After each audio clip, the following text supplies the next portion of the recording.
My wife texted me at 3:18 p.m., just having coffee with a friend. Don't wait dinner. I stared at the message longer than I should have. Not because it sounded suspicious, because it sounded rehearsed. Something about the phrasing felt intentional, not casual. Like she wanted to sound casual. People who are telling the truth don't usually think about that. I replied without thinking too hard. Sure. Which friend? The 3 dots appeared. Disappeared. Appeared again. Then nothing. 5 minutes passed. Then 10. Finally, her response came. You don't know him. Work stuff. That's when a strange thought crossed my mind. Not jealousy, not fear, but curiosity sharp enough to sting. I typed back, ask if his wife liked the photo you posted last week. I didn't even know why I wrote that. It wasn't based on evidence. It was instinct. The kind that forms quietly when your brain has been collecting patterns your heart refuses to name. Her reply came instantly this time. What are you talking about? I could almost hear her voice through the screen. Too defensive, too fast. I didn't respond. I locked my phone and set it face down on the table, suddenly aware of how quiet the house was. We'd been married 11 years. Long enough to believe you know someone. Long enough to ignore the little shifts. The late evenings that turned into habits. The phone that never left her hand. The way she smiled at the screen but seemed tired when she smiled at me. None of it was dramatic enough to accuse. All of it was just subtle enough to dismiss. Until that coffee. She didn't come home until after 9. When she did, she looked energized. Too energized for someone who'd supposedly just talked about spreadsheets and deadlines. Her cheeks were flushed. Her hair smelled like a place I didn't recognize.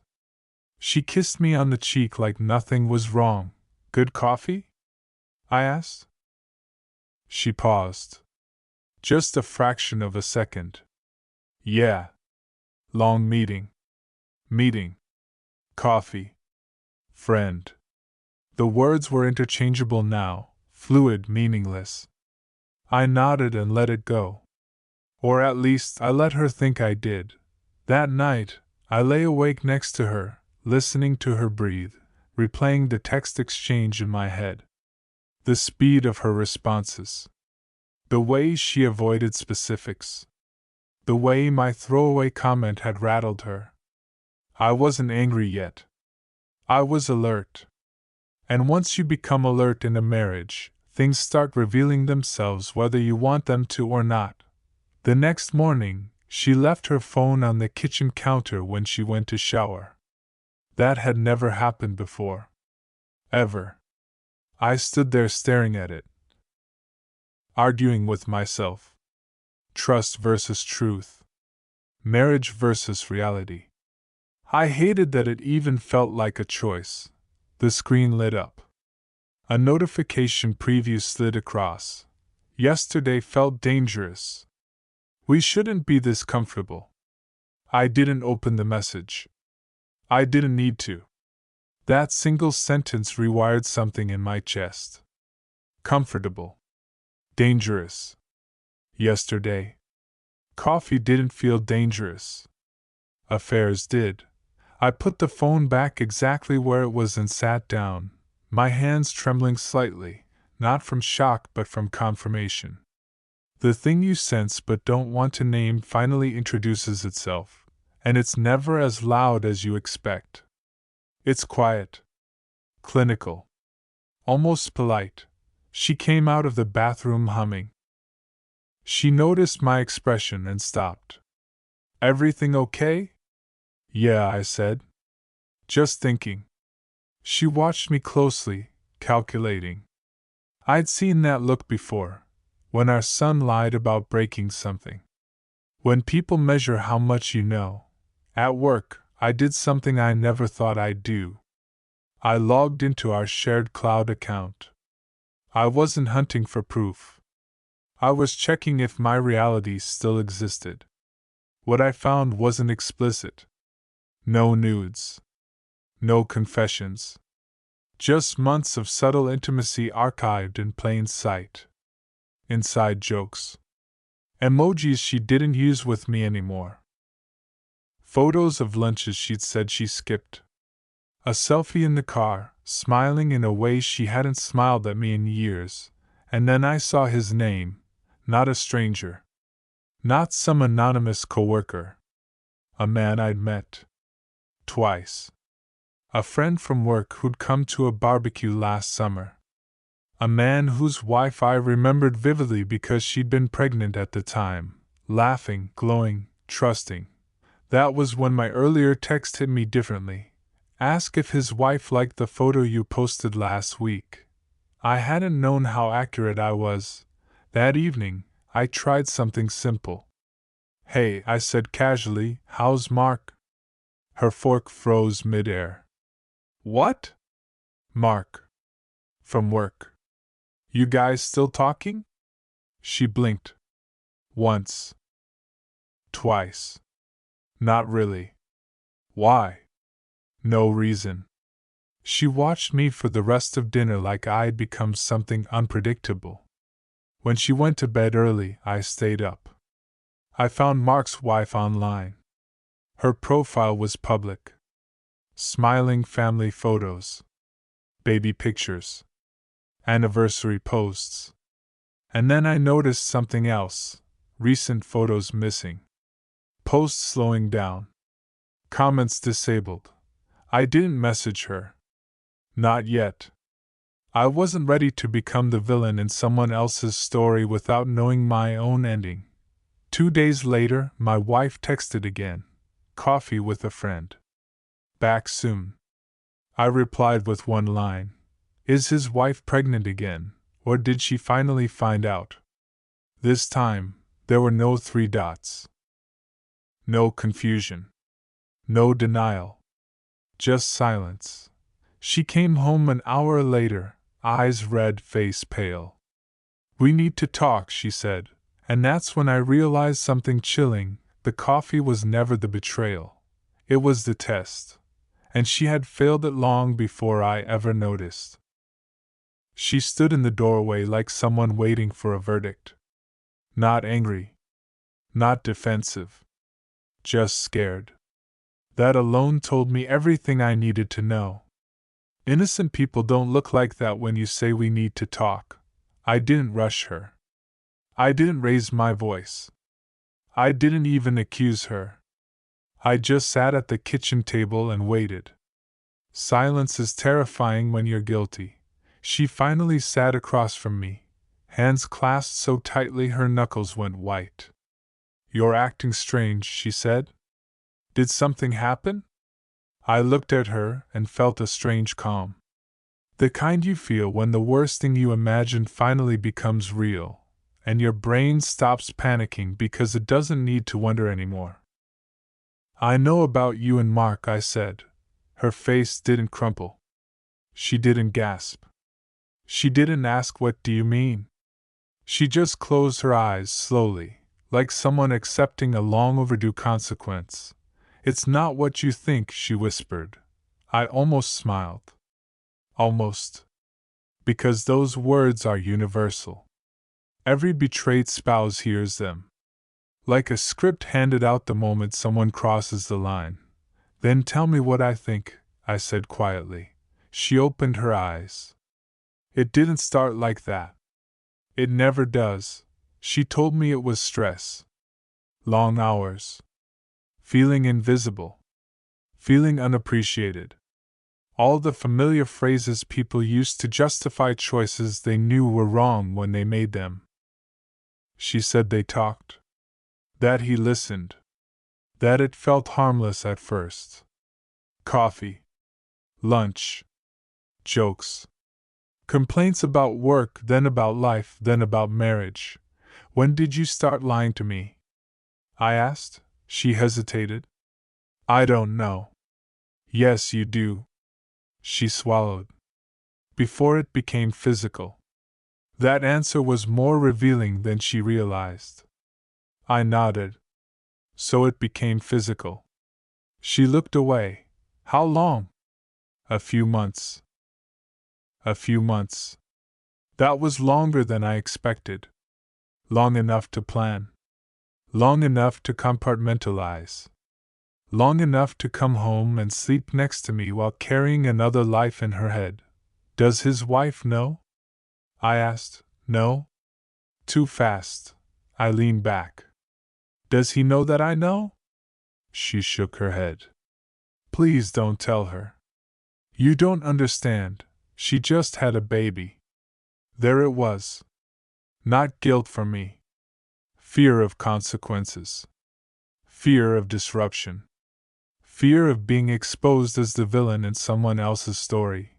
You didn't care that you were ruining my life, I said evenly. But you care about protecting his. That's not fair, she cried. It's accurate.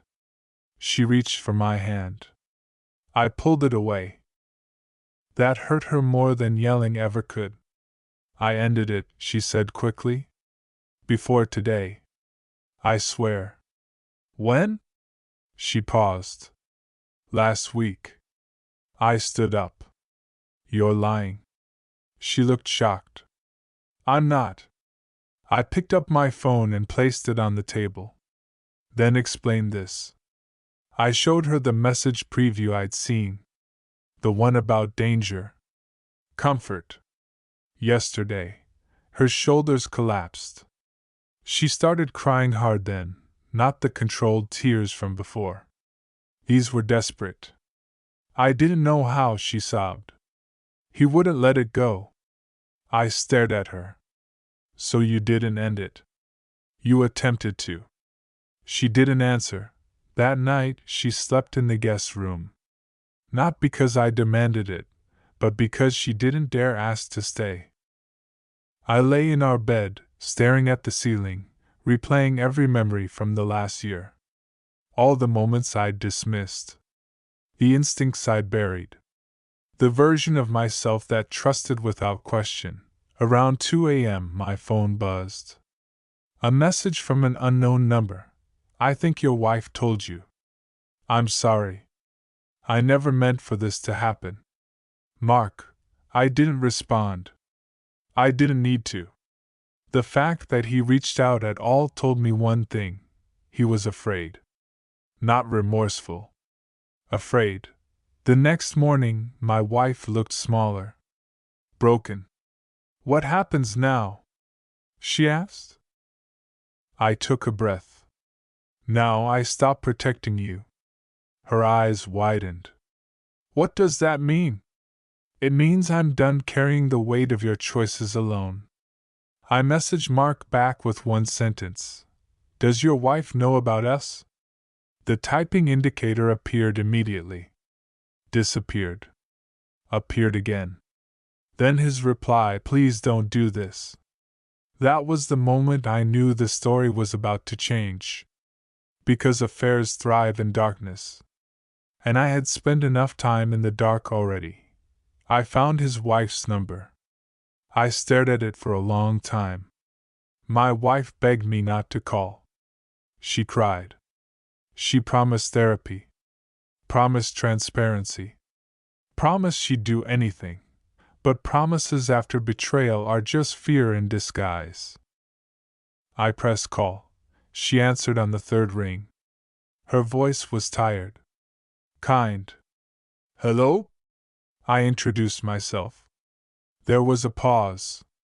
Then a sharp intake of breath. I wondered when you'd call, she said quietly. That sentence landed harder than any confession. Did you know? I asked. I suspected, she said. I just didn't have proof. We talked for almost an hour. She told me things my wife never had. About hotel rooms. About plans. About words like future and what if. When I hung up, I felt hollow, but clean. Like an infection had finally been cut out. That evening, I told my wife what I'd done. She didn't scream. She didn't argue. She just nodded slowly, as if some part of her had been expecting it all along. I think you should leave, I said. For how long? She asked. I don't know, I replied. Maybe forever. She packed a bag and stood at the door again, just like before, hoping for mercy. I gave her honesty instead. After she left, my phone buzzed one last time that night. A message from Mark. You ruined my family. I stared at it for a long time before replying, no. We just stopped lying about who did. And for the first time since the coffee text, I slept. I thought exposure would end it. I thought once the lies were dragged into the open, everything would collapse neatly into pain, paperwork, and eventual distance. That's what people tell you happens. They don't tell you that truth has momentum. Once it starts moving, it doesn't ask permission before it destroys things you didn't even know were connected. The morning after my wife left, the house felt wrong. Too quiet, but not peaceful. Empty in a way that made every sound feel louder. I poured coffee and realized she'd taken her favorite mug, the chipped blue one she'd always said reminded her of our first apartment. The detail irritated me more than it should have. It felt symbolic. Like she'd already started editing herself out of our shared history. My phone buzzed. A message from Mark's wife. He didn't come home last night. I stared at the screen. This wasn't part of the plan. There was no plan, really, just truth, delivered brutally and without choreography. Still, something twisted in my chest. I typed back, I'm sorry. Her reply came almost immediately. Don't be. I just wish I'd known sooner. That sentence stayed with me all day. I wish I'd known sooner. It's what every betrayed person thinks, even though knowing sooner wouldn't have changed the choice. It only would have changed how long we lived inside a lie. Around noon, my wife texted, Can we talk? I didn't answer. I wasn't punishing her. I just didn't have anything left to say that wouldn't be hollow. Words felt useless now. They'd already been abused enough. Later that afternoon, Mark called. Not texted. Called. I let it ring. Twice. 3 times. On the 4th attempt I answered, What do you want? I asked. You went too far, he said, his voice tight, angry, afraid. This was between us. No, I replied calmly. It was between everyone you lied to. She's taking the kids to her sister's, he snapped. She's talking to a lawyer. I waited for the guilt to hit. It didn't. You should, I said. So should my wife. There was a pause. Then his tone shifted. Lower. Dangerous. You don't know everything. I frowned. What's that supposed to mean? I'm saying. If you keep pushing, more people get hurt. The threat was subtle, but clear.